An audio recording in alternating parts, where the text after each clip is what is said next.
A little girl stayed completely silent for 10 years, until the day she walked into a courtroom and exposed her father's killer. 10 years earlier, before the courtroom, Emily Carter was just another happy little girl living in Seattle with her parents, Daniel and Sarah Carter.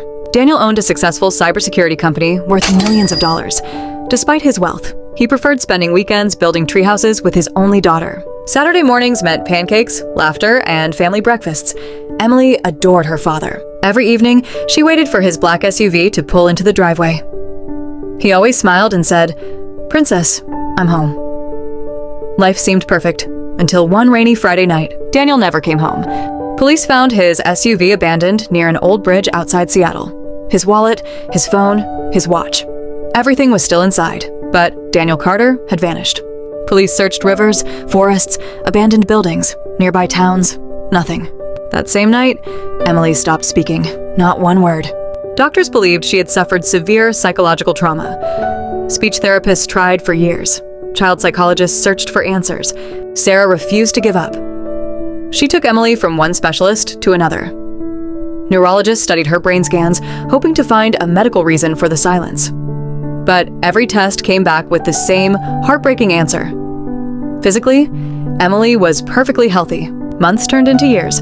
Then something strange began happening. Every week, Emily drew the same picture. A man wearing black gloves beneath a flickering streetlight.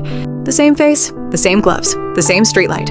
Detective Michael Hayes wasn't convinced it was imagination. He had worked Daniel Carter's case from the very beginning. He believed Emily was trying to tell them something. One afternoon, Hayes laid dozens of photographs across a table. Coworkers, friends, business partners, neighbors.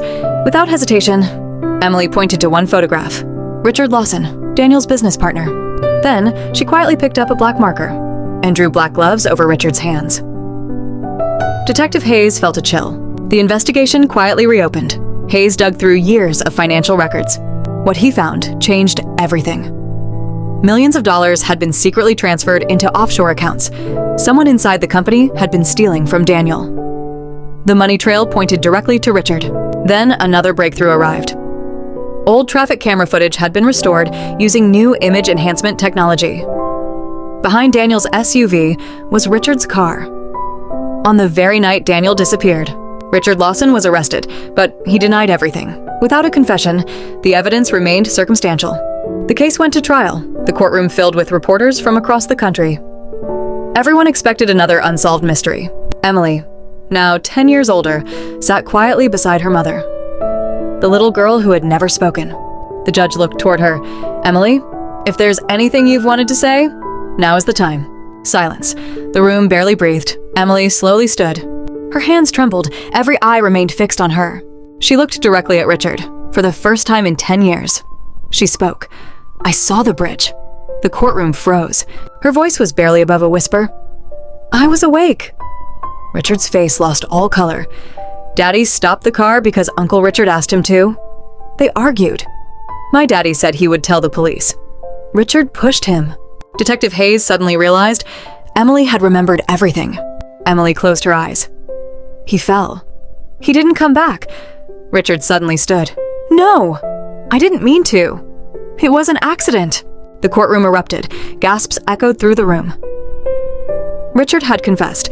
After 10 long years, Daniel Carter finally had justice. Weeks later, search teams returned to the bridge. Hidden beneath thick brush near the riverbank, they found Daniel's remains, exactly where Emily had described. Detective Hayes quietly removed his hat. The mystery that had haunted a family for 10 years was finally over. Months later, Emily stood beside her father's grave holding white lilies. She smiled gently and whispered the words she had waited half her life to say. "I kept my promise, Daddy." The wind stirred the trees around her. For the first time in 10 years, Emily walked away without looking back. Sometimes, the loudest truth is the one spoken after years of silence.